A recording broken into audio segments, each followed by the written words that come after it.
Welcome to the My Future Business Show, Alan. How are you going? I'm exceedingly well, Rick. Great to be here. Yeah. Thank you for spending some time with me today. I really appreciate it, and I owe you somewhat of a debt of gratitude for accepting my apologies.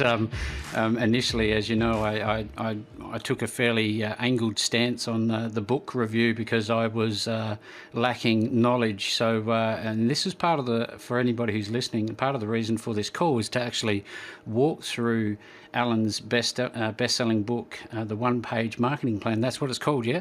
That's it, Rick. Perfect. Yeah, it's the one-page marketing plan, and so it's been launched for about 8 or 9 months now, and it's been doing pretty well. Excellent. Oh, well, look, for our audience, Alan and I actually are in a community as well, and it was one of those fortuitous meetings, I guess you'd say, because without I guess going too far into it, this particular community that we're in actually transforms the lives of entrepreneurs and is fantastic. And to have Alan in this particular community already gives weight to his credibility. And in today's call, I'd like to walk through that book with you and learn a bit about the man, Allan Dib. You're in Melbourne at the moment, is that right? Yeah, I'm in sunny Melbourne. Yeah, so sunny Melbourne. I love it. So what's Alan up to at the moment? What's in his pipeline, and what does he do when he's not working, and so forth? Sure. Well, look, I basically when I'm not working, I live by the beach, so it's a nice sort of chilled atmosphere, and Geelong Way, or sorry. is it down in Geelong No, Way or somewhere? I'm on the Mornington Peninsula. So Mornington Peninsula. yeah, Right. yeah, just down, Right. just about an hour outside of Melbourne CBD. So it's a great location to be in, and so do a bit of cycling, chill out with the wife and the dog. So Yep. Most of us have one, I guess. I Which one, a actually wife or a spent dog? both. Yeah. I spent some time down in Wonthaggi not that long back. I was doing some consulting work down there, and it's quite blustery down that way near Phillip Island. Yes. Yeah, but that being said, it's actually quite a beautiful place, and what I do recall of the times that I've been there is that Melbourneites, if for lack of better ways to describe them, they have one of the best road systems that I know in Australia, and yet they don't like it when there's ongoing roadworks. That's for sure. Okay, I'm right. Yay, Alan. So what's your professional background? What do you do for people? Sure. So, look, I started business life as as an IT geek, and Mm-hmm. I built a fast growing IT company. I sold that several years ago. Then I built a telecom business more recently, and I exited that about 4 or 5 years ago. Wow. So yeah, recently I've been basically doing coaching and consulting. As you know, I've been writing a book. Yep. So that's launched. So yeah, look, basically working with business owners and helping them achieve a level of success through primarily through marketing. And the reason I did as a business coach concentrate on marketing is because it's the thing that moves the needle the most out of anything. Mm. If you improve your cost of supply or whatever by 5 or 10%, well, that's great. That'll fall to the bottom line. But if you improve your marketing by 5 or 10%, that can have exponential effect on your business and your bottom line. So marketing is one of the things that I've found moves the needle the most for a business to go from either struggling to successful or from successful to really hit the next level. Right. Okay. Well, look, there was certainly a huge focus on marketing and the sales processes, and I'm interested to know, when you were writing the book, your target audience would have been just. Did you have a particular target audience Yeah, that you were trying to focus on? look, what I had in mind when I wrote the book was myself about 10 or 12 years ago. So when I was just, I was a dead broke IT geek and I Mm. knew very little about marketing. And, I started reading, I started attending seminars, I started doing all of these things. And there was really no book that I was aware of, at least, that really took you from zero to sort of marketing hero. There were Hmm. some awesome books, and like throughout my book, I reference ideas and books of others that influenced me. But there was nothing that each one had one piece of the puzzle, Hmm. and that was awesome. Hmm. But there was nothing that sort of took you from zero right through the direct response marketing process through to the end. And so I basically wrote the book that I wish was available when I was coming up through the ranks and trying to get a better handle on direct response marketing. Yeah, well, look, the second time through, because I make a point of going through these books a number of times, be they audio books or hardcover books, Alan, and the second time round, I started to think to myself, you know what, here I am with this knowledge about individual players, the Dan Kennedys and the Rich Sheffrins and the Shremkos and all the other leaders in their fields, and I thought to myself, this is actually quite a good book in that respect, because you can stop and you can actually follow a path from essentially A to Z. Now, I think if you are a beginner marketer, this is a book for you. And inside, below this post, you'll see a link to Alan's book, if that's all right, to promote Of for course, you there, Alan. of course. And I'm sure our audience, I mean, we have, typically intermediate to advanced business owners here who have a fairly good grip on this. But, I also think there's some validity in getting this book, even if nothing else, it gives you a refresher. Would you agree with that, Alan?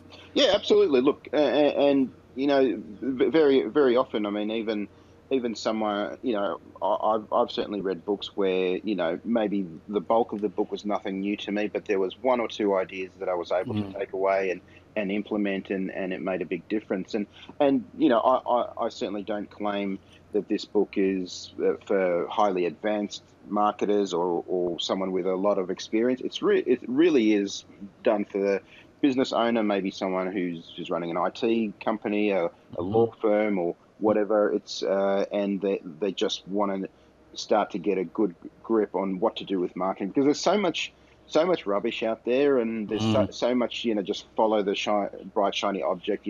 One day it's Facebook's the flavor of the day, the next day it's Twitter, the next day it's Instagram, and the email marketing, and people just don't know where to start and what to do, and it's very hard. So Mm. that's one of the reasons that I wrote this book, because I just want to take the average business owner who maybe has no background in marketing, who maybe doesn't understand a lot of this digital marketing jargon. They don't know necessarily what a landing page is, or a Mm. autoresponder, or all of this sort of stuff that maybe more experienced marketers do, and basically take them through a strategy for creating a marketing plan for their business.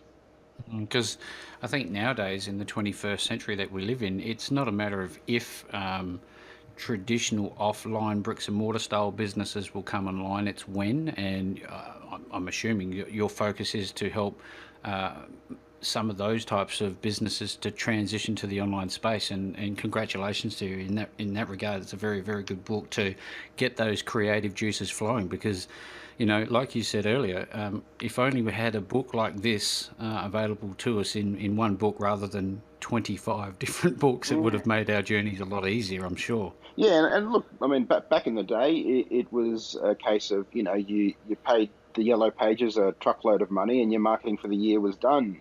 But Mm. now, as you say, it's much more complicated, especially when it comes to some of the online stuff, and just knowing what to do and where to start Hmm. is just a very hugely complicated landscape right now. You've got SEO guys will say, yeah, do SEO. The Yeah.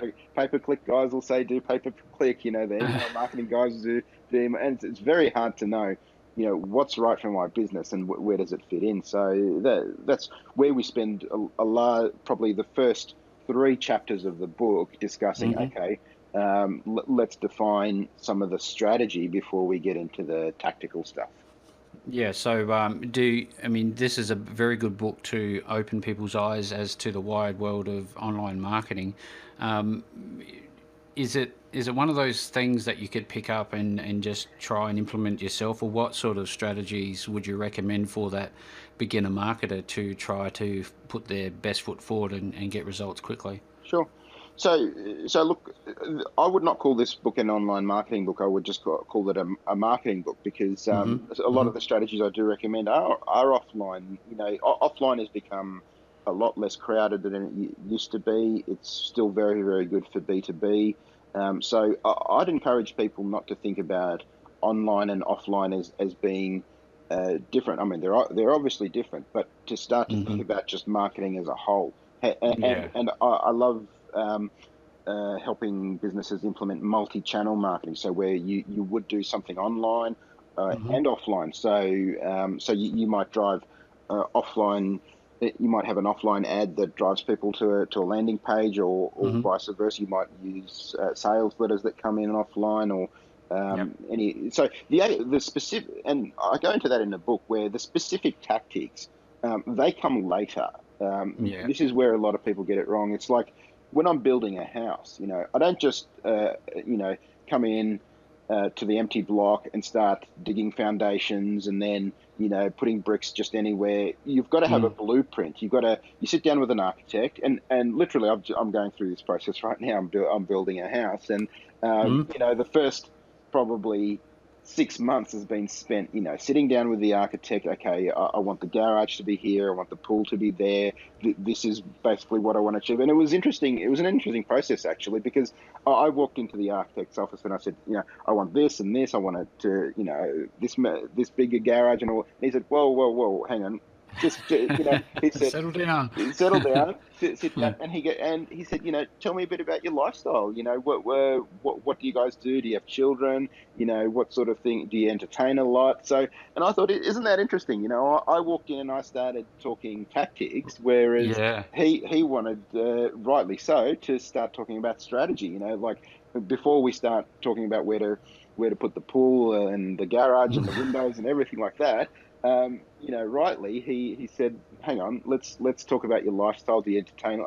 And in the end, we came out with a design that was quite different from what I initially envisioned, Mm. because we took the lifestyle into account and some of the other environmental factors. So Hmm.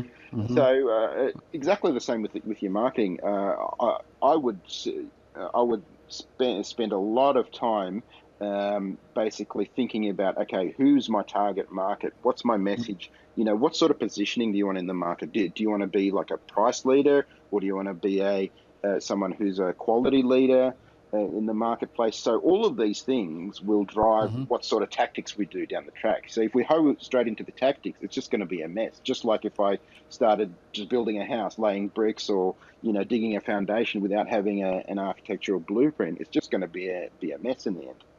It's a very interesting parallel that you draw between, building a home. I really like that. Thank you for sharing that. That was very interesting. I think that if anybody's sort of wondering, from my experience, I know a process, Alan, called the PDCA cycle, and that's planning, doing, checking, and acting, or Mm, in some cases, improving. And, this is where, if we come back to the 80-20 rule, that we think about 80% of the time that we spend early on, at least, would be in the planning phase, and then the 20% of the remainder is basically mechanics.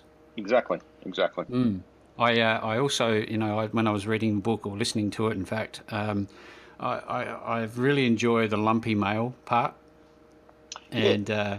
and I'll tell you why. I was involved with a community called GKIC some time ago now, when I actually invested in magnetic marketing, and I'm sure people on this call are familiar with that. And I remember receiving a piece of lumpy mail, and it was a set of handcuffs. And my and my wife has looked at me and she said, What are you going to do with them? Obviously, not having any context around, what the I guess the metaphor was don't be chained to your business. And I really just want to dig a little bit deeper into this idea of the off. Let's not segregate them from online offline, but in this respect, it is direct mail, Mm, offline through the snail mail, if you like. mm. I've spoken with lots of people. They're really concerned about it. It's something they'd love to do. Other people that I work with in the finance sector, they're doing it, but it's costly. What would you say to those who are sort of trying to delve into that area, and what should they look out for and try to achieve with lumpy mail? Yeah, sure. Look, I love lumpy mail, and just for the people listening, if they're not fully aware of what lumpy Mm-hmm. mail is, it's basically something that it could be a trinket, a little toy, or whatever that comes in the envelope when you Mm-hmm. mail something in the postal mail. Yeah. And the reason I love it is because and it's to give full credit, I heard about it from Mal Emery and also from Dan Kennedy. There, it's a device Yep. that those guys use a lot. And it's basically a pattern interrupt because so someone's getting their mail and they're sorting it, and then there's this piece of lumpy mail with something in it. So what's going to get the most attention and what's going to get opened first? So Mm-hmm. Mm-hmm. it's going to the top of the pile. It's not going to be sitting in the underneath. So it's a great way to sort of get someone's attention and create a pattern interrupt. So Mm. and as you rightly say, one of the objections is, it costs money to send that because I mean people are used to emails being free or very close to Mm. free. Mm-hmm. And what I say to that is basically you need to know your numbers. So you need Yep. to know what's a customer worth to you. So if you're selling widgets for $5 each, maybe that's probably not the right strategy for you. Maybe email marketing is better. But if you sell a high value product or service, and for example, that a customer's worth to you, let's say, for example, $10,000 over their lifetime, or Mm-hmm. something like that. So and a lumpy mail costs you, I don't know, let's say $5 or $10 to mail. So if you know your numbers and if you know that you can convert even a small percentage of people that you would send lumpy mail to, then you're basically getting a return on investment, and that's what marketing is all about: getting a return on investment. It's not about what it costs you; it's basically what it returns you. So I Mm. want to know that anything that I spend on marketing is going to at least break even in Mm-hmm. the long run, and hopefully make me a good profit on the back end. Yeah. So You took you.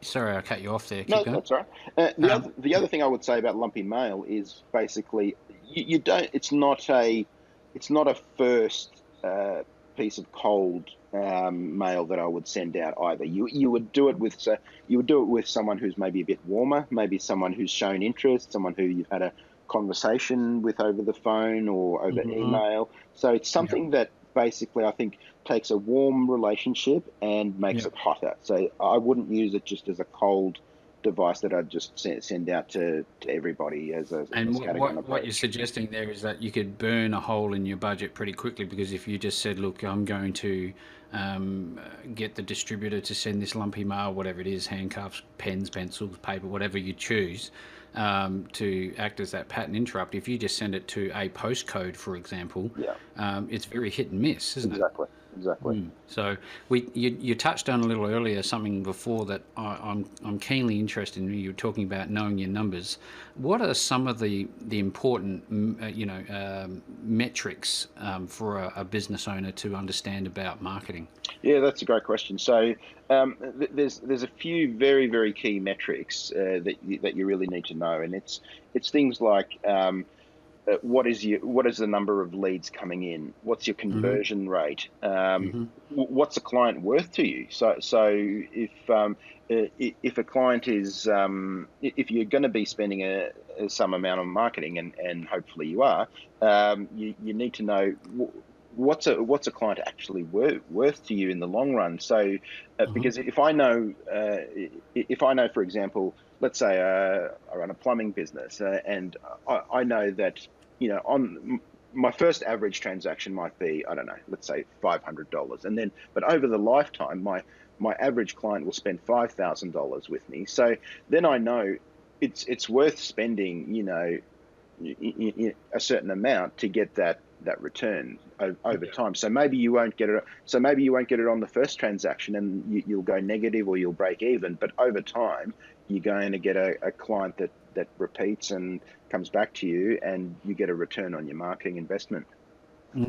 Well, this call could just go absolutely anywhere. I mean, there's so much to consider, and when you, I guess, chunk it down into individual silos, how many silos would there be? I mean, there'd be your sales funnel, then you've got your copywriting, then you've got info product creation, then you've got website development and maintenance, then you've got customer support, and then you've got systems. Where does somebody who hasn't really got a good understanding of this, where do they go? Do they start to hire out first to get other people to do the work for them? What would be your strategy? Well, my strategy is exactly as I've laid out in the book. I've created a 9 sort of step process where people start by defining their target market. Then the next step is the message to that target market, and then the third step is the media that they use to reach their target market. After that, we move into lead capture, then lead nurturing, then sales conversion, and then after that, we move into the after phase, which is how to deliver a world-class experience, how to increase customer lifetime value, and then lastly, how to orchestrate and stimulate referrals. So, I've broken it down into a nine step, I guess you could call it, framework, and then it basically moves through the whole customer life cycle, which is basically from when they don't know you even exist right through to when they're a customer and they're a raving fan and they refer business to you. So I take a life cycle view of the customer, Approach. and then plug tactics into that. So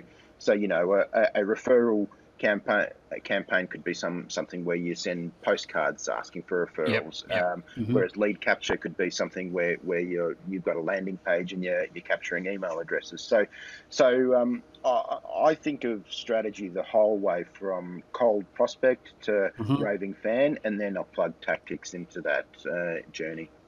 You talk about referral systems, and I'm a huge fan of Jay Abrahams, and giving them all you can with what you've got. I think that was something like what the book was called. Yep. And in many respects, word of mouth and referrals get confused as being the same thing.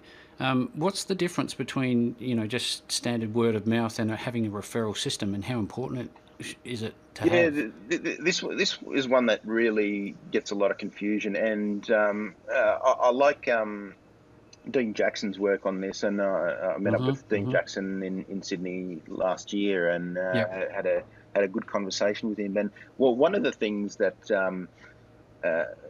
that he sort of refers to, and I 100% agree with, is word of mouth is essentially where you're basically passive and you're waiting for people to just, refer you or whatever, and they've had a great experience with you and they send other people your way, which is awesome. That's great. We all love that.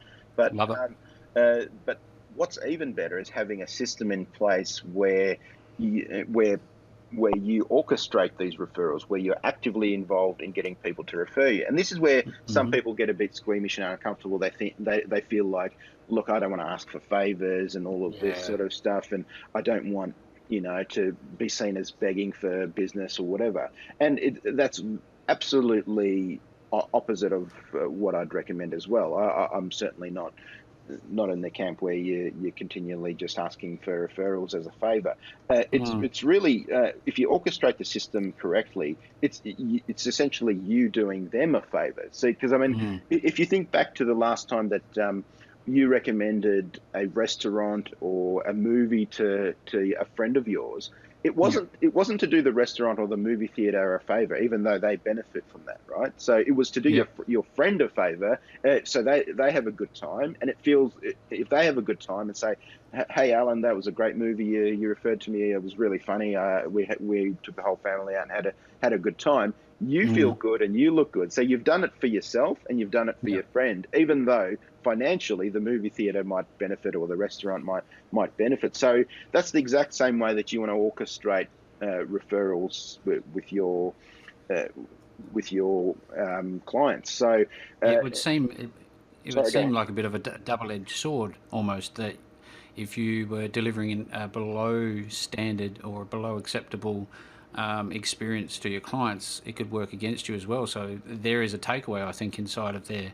If you read between the lines, that makes sure that what you're delivering is exceptional. Oh, of course, and Mm. delivering a world-class experience. That's people think that that's got nothing to do with marketing. That's fulfillment or whatever. But Mm. marketing should be very tightly embedded throughout your entire business workflow. So, Hmm. how you deliver your products and services is just as important as the actual product or service. So, Mm. it makes a Mm. huge difference. I mean, if you look at any of the premium kind of products on the market, whether you're looking at Apple or Rolls Royce or whatever, they're packaged in a way that makes them feel premium and makes them feel like there's something special.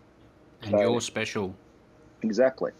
So Mm. so it's more than just doing an acceptable job. You want to create raving fans, because you want people to be promoters of your business, not just passive. Okay, transactional. Okay, I'll give you the money, you give me the service, and we're done. And yeah, ho hum sort of experience. Exactly. Well, we talked about, well, you touched on workflow and systems, two fairly important elements to a business. Now, it seems to me that a lot of our audience, at least, get confused between, you know, what is actually a system. Yeah, Can you sort of elaborate on that for them, and what does that mean to them? yeah, great question. So, look, a system, and many.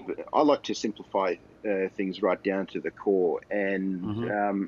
many 10 people will give you 10 different definitions of a system, but essentially, to me, in a business system is essentially a set of checklists. So, Hmm. and you basically take those checklists and you put them in the form of an operations manual. So put them all together, and that's your business operations manual. And that's not necessarily a physical manual. That can be online or a Word document or in an intranet or whatever it is. But it's essentially covering all the functions of the business and how we do it. So, for example, an example of that might be, how do we raise an invoice? So, step one, we open so let's say Zero Software. We find the client in the list, then we find the item, and it's a step-by-step process. And the reason that's important is because you want to be able to step outside of your business. So one of these days, if you're currently a sole trader or doing the business on your own, one of these days you're either going to want to go on holidays, or you might get sick, or you might want to exit the business. And then Hmm. if it's all in your head, that's it. The business is over or grinds to a halt. Whereas Mm. if you've got systems in place, you can start to delegate tasks. You can hire staff, and Hmm. you don't necessarily have to just transfer everything by word of mouth, which is very, very ad hoc. So if you have a system, you can hire someone who does your accounts, and you can say, look, here is the checklist of how we send an invoice, or here is the checklist of how we reconcile our accounts. And Hmm. you get step one, step two, step three. So this is something that a lot of small businesses don't have in place, and it's what Mm. keeps them small. It's something that will stop you from scaling, and it's going to stop you from being able to step out of your business. Yeah, well, it's very important, no doubt. I wonder, could you, is it, this could be these systems that we've talked about in terms of checklists that subsequently fit within an operations manual of sorts. They could be used for not only internal hires, but obviously outsourcing. Oh, It could, most yeah. definitely. I mean, and one of the objections I often hear about outsourcing is, I'd have to spend the same amount of time showing them what to do, Mm. and that's really because you don't have the appropriate systems in place. If you had a instructional video or a checklist outlining how to do a process, then it's just a Mm. matter of hiring the right skills and Hmm. giving them that particular procedure. So some people call it a standard operating procedure. Other people Yep. call it just a checklist. Hmm. But essentially giving them the instructions on how to do something, then it becomes easy to outsource tasks in the business. It would seem to me that, again, if you applied the 80-20, 80% of the effort would come in training somebody and being patient with their learning curve. I myself, early on when I was hiring overseas assistants, found it very difficult to get the results, because if you don't know what you're doing with this and you don't understand their local culture and you don't understand, that learning curve that they need to go through, it makes it very difficult for them to deliver outcomes for you. So how long do you give somebody, Allan, to learn your processes?